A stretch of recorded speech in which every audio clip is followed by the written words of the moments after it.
প্রিয় সহকর্মীবৃন্দ, আপনাদের সাথে শীঘ্রই ইনশাল্লাহ দেশের মাটিতে ইনশাল্লাহ দেখা হবে। যে মানুষেরও কিন্তু আপনাদের কাছে প্রত্যাশা আছে। মানুষ যখন জানে যে আপনি বিএনপির নেতা, বিএনপির কর্মী, তখন কিন্তু মানুষেরও আপনার কাছে প্রত্যাশা আছে।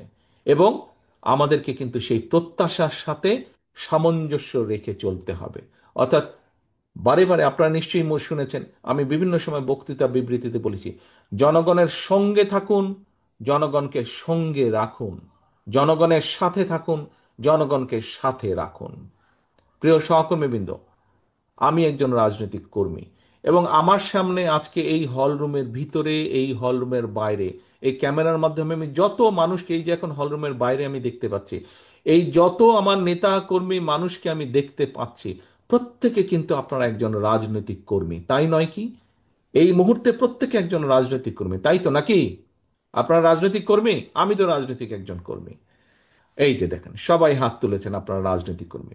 এখন সহকর্মীবৃন্দ, এই রাজনৈতিক কর্মীর মূল দায়িত্ব কি? মূল দায়িত্ব হচ্ছে মানুষকে খুশি রাখা, জনগণকে খুশি রাখা, জনগণের সমর্থন আপনার পক্ষে রাখা। দেখুন, আপনি যখন আপনার এলাকায় একটি জনসভা করেন, অথবা আপনি যখন আপনার এলাকায় একটি মিছিল করেন, সেই মিছিলে যখন মানুষ বেশি হয়, সব মশার বিরুদ্ধে সুরক্ষা দিতে এলো বসুন্ধরা এক্সট্রিম অ্যারোসল, মশার বিরুদ্ধে এক্সট্রিম সুরক্ষা। আপনি যখন পিছনে তাকিয়ে দেখেন মিছিলটি আপনার প্রত্যাশিত থেকেও বড় অনেক। আপনি যখন জনসভায় বক্তৃতা দিতে উঠেন, মঞ্চে উঠেন, আপনি যখন দেখেন আপনার সেই জনসভায় মানুষের ঢল আপনার প্রত্যাশার চেয়েও বেশি, আপনার কি ভালো লাগে না? আমার তো ভালো লাগে, আপনার ভালো লাগে না? নিশ্চয়ই আপনাদের প্রত্যেকের ভালো লাগে। এখন সহকর্মীবৃন্দ, মানুষ কখন আপনার জনসভায় আসবে, মানুষ কখন আপনার মিছিলে আসবে?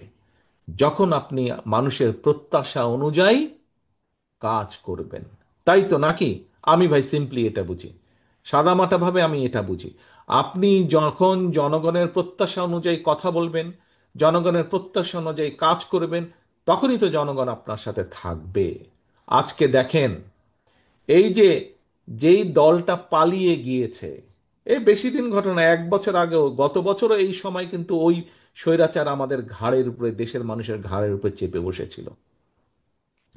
আজকে যেই স্বৈরাচারকে বাংলাদেশের মানুষ বিতাড়িত করে দিয়েছে, এই দেশ থেকে বিতাড়িত করে দিয়েছে। কেন বিতাড়িত করে দিয়েছে? তার অন্যতম মূল কারণ হচ্ছে এই দেশের মানুষ যেভাবে চেয়েছিল, তাদের দল, তাদের নেতারা, তাদের কর্মীরা সেভাবে কথা বলেনি, সেভাবে কাজ করেনি। তাই তো নাকি? এক কথায় তো তাই। মানুষের প্রত্যাশা অনুযায়ী তারা কাজ করেনি, সেই জন্যই তাদের আজকে এই পরিণতি।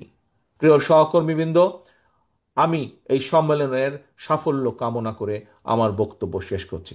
ইনশাল্লাহ প্রিয় সহকর্মীবৃন্দ, আপনাদের সাথে শীঘ্রই ইনশাল্লাহ দেশের মাটিতে ইনশাল্লাহ দেখা হবে। সকলে সুস্থ থাকবেন, সকলে ভালো থাকবেন।